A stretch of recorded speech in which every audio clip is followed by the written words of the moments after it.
Today we're going to look at a trick that Aaron Sorkin uses in his movies and scripts to make them more interesting, make the dialogue feel, really snappy, and most of all, make everything entertaining. Hello, I'm Jeff Cassidy, and this is Fiction Applied. And the trick in question is to have two conversations going at the same time. You have one guy come in, one character come in, give his spiel, he leaves, another character come in, and you keep pulling them back and forth and back and forth. And just as one character's scene starts to get dull, as soon as we begin to understand what one character wants, they leave and a new character comes in, everything changes. Then they leave and the next character comes back, but everything's different this time. And the scene in question that we're going to be looking at is from Charlie Wilson's War, and it's the scene where Gus Avrakatos comes in to visit Charlie. Let's set the scene up. You're on the Afghan desk. Yeah. Well, I wouldn't be too proud of that. I just got back from there. Oh, I know, and that's a hell of a flight, too. The 9 hours flying time against the jet stream, probably to stop in Brussels, plus the time difference. I'd be a little grumpy myself. I ain't grumpy because of the plane. We wanted to give you this.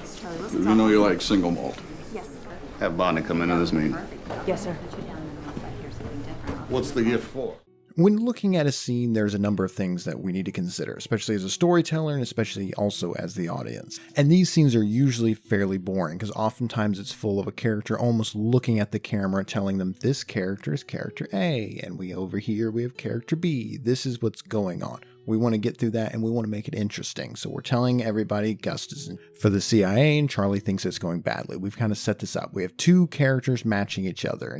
And here's the next question. What's the tone of this? Is this a duel where they hate each other? Is this friendly because they're both on the same side? Thick as thieves. This matters because we want to consider where we want the audience. Whose side is the audience supposed to take? We've been with Charlie for some time in the movie, but also with Gus. Gus may have a point. We're weighing all of this and trying to figure out what we should believe and what we should think and what we should feel, and also what we would do if we were in this given situation. And the last part I would say is complete signature to Sorkin's writing is this dual dialogue, double talk. Charlie's talking to Gus about the situation in Afghanistan. Gus takes a completely different angle talking about travel time. The two men are having different conversations and we're waiting to see how it's going to be resolved. Who's going to break first? It's with a T, but I don't care. 15 hours ago, I offered Harold Holt the keys to the safe, okay? I stood there in the office in Islamabad and I said, how much do you need? And I was apparently annoying him. Well, Harold Holt's a massive tool, Congressman. He's a cake eater. He's a clown. He's a bad station chief. And I don't mean to cast aspersions on a guy, but he's going to get us all killed. Really? Yeah. Well, how does he expect to defeat the Soviets in Afghanistan without, he said, a sudden influx of money? An influx of money, new weaponry, draw attention. He's not trying to defeat the Soviets. And as we're getting deeper into this conversation, you can see it begin to split into two and then weave back to one. Charlie's talking about the situation. Gus is telling him that everything he's done so far is meaningless, which normally would really come across as very antagonistic. It could make us dislike Gus, but Charlie doesn't take it personally. And, we, the audience, when we're looking at our characters, the characters we like, we're looking for them for how to respond. If they get mad, we take that and evaluate. If Charlie took this as an insult, we take that and evaluate and learn how to interpret Gus coming to this office and yelling at us. It would feel more like us as opposed to yelling at Charlie. And the other question with this conversation is, do we want it to feel like two people fighting with each other? Are they against each other? Or is it two people having on the same side, but they're having a contentious conversation on how best to solve this problem? Or is it just two people agreeing with each other and they're getting along grand, but maybe that's not as interesting? We want it to almost feel like a fight, but by the end we realize that they're on the same side and have been for the whole time.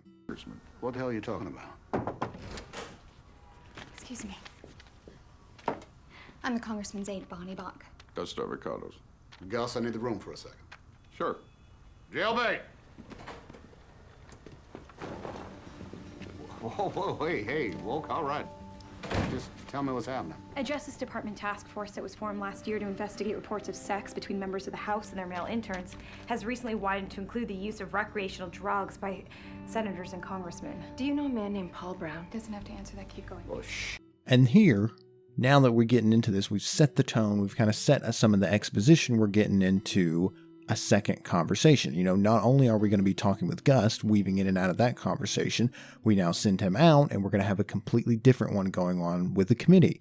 And what this does is now everything I've talked about in the first conversation, exposition, what I would do in this situation, all of this but now twice, because we're having two conversations now, because we can jump back and forth between the committee conversation where Charlie might be getting investigated for, immoral activities, and then when that gets dry, or when we're finished with that, we can send them out and bring Gus back in to have a conversation about Afghanistan.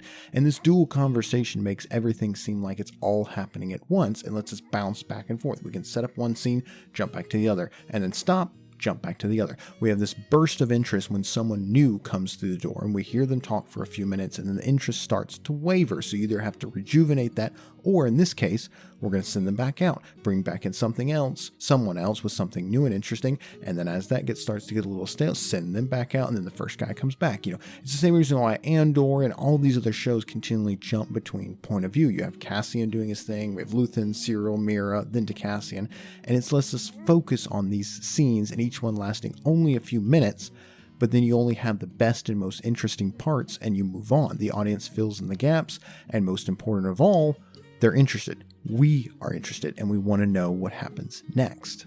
In a fantasy suite in Las Vegas. Brian Ross at NBC is breaking the story. All right, guys. I was in Las Vegas with Crystal and Paul Brown because she wanted me to talk to him about this thing. There was cocaine. I want you to go in the other room and start on a statement. Let's get Stu on the phone. Okay, I'll call him. Okay, but you just need to start. All right, with an everybody. It's going to be all right. I want to get back to... Gus! Hey, it's Marlo. No problem? No. What do you mean he's not trying to defeat the Soviets? Well, he wants to bleed them. Pay back for Vietnam. Make it so they just have to keep sending troops in and keep sending money and troops and money until they squat their minds the way we did. You mean to tell me that the U.S. strategy in Afghanistan is to have the Afghans keep walking into machine gun fire till the Russians run out of bullets? That's Harold Holt's strategy. It's not U.S. strategy. What is U.S. strategy? No, strictly speaking, we don't have one, but we're working hard on that. Who's we? Me and 3 other guys.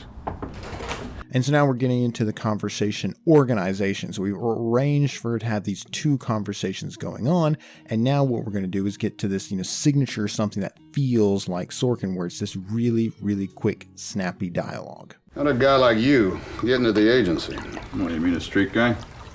You ain't James Bond. You ain't Thomas Jefferson, so let's call it even. Deal.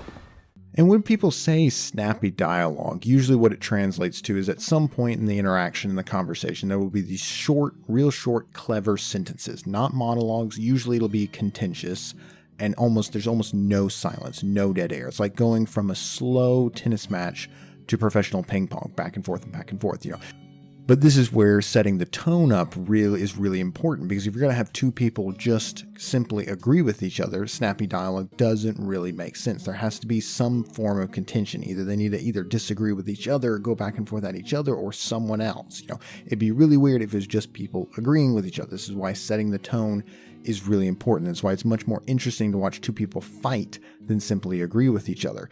And so it begins with Charlie demanding to know what's going on, and Gus shooting back and telling him that all of his efforts to double the budget, for funding all the troops in Afghanistan and the freedom fighters there have largely been meaningless. They're dropping all this exposition and world lore, while specifically their sentences are becoming shorter and shorter. There's more darts, throwing more darts at each other, as opposed to these longer, slow moving monologues where they're talking about the vision statement. It's just they're going at each other. This is dumb. This is stupid. This is good. This is great. This is bad.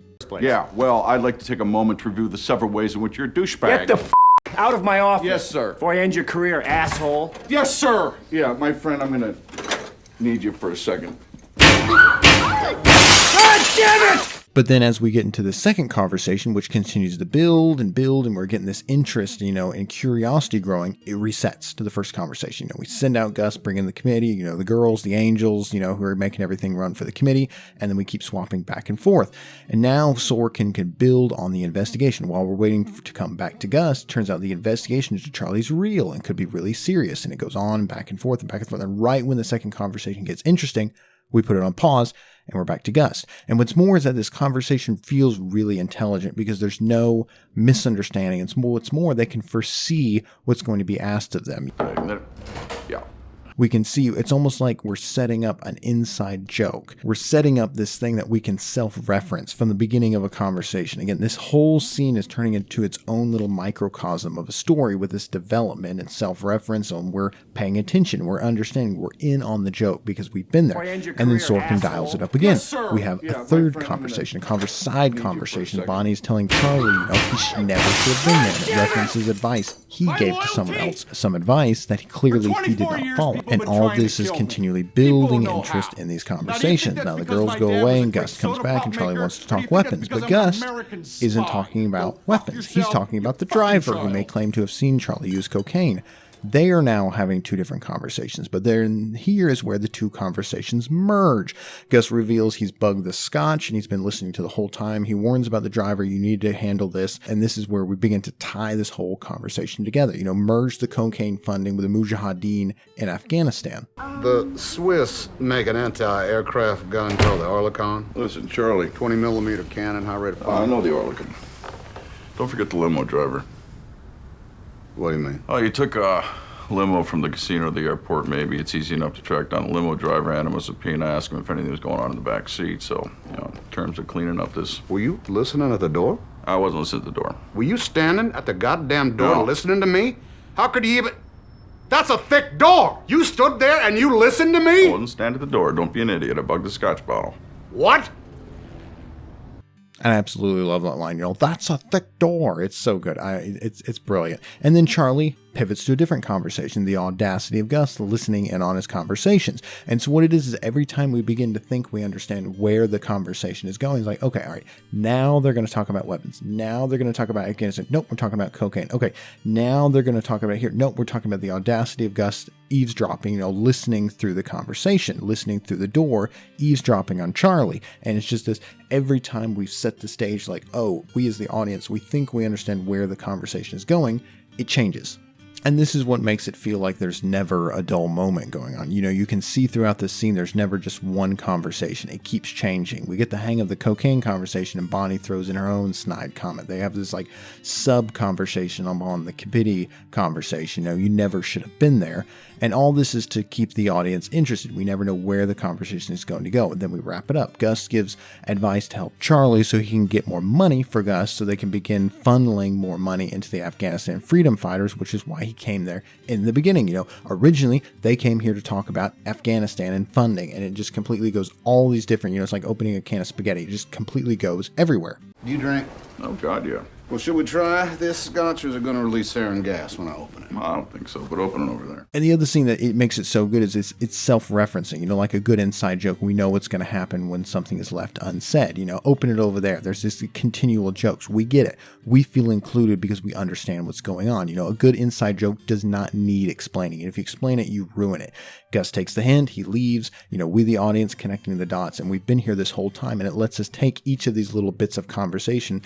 Bonnie making the snide comment, the cocaine, which goes back to Gus, who's saying, hey, you need to handle the driver, which Charlie's saying, how dare you eavesdrop on me, which then ties back to this, ties back to that, which then ties back to the Oerlikon, which ties back to the weapons for the Mujahideen. Because again, all this conversation is doing is really Gus is just here to talk about getting more money. And it's like, that's actually what the big picture is. And also he's getting investigated for maybe doing cocaine.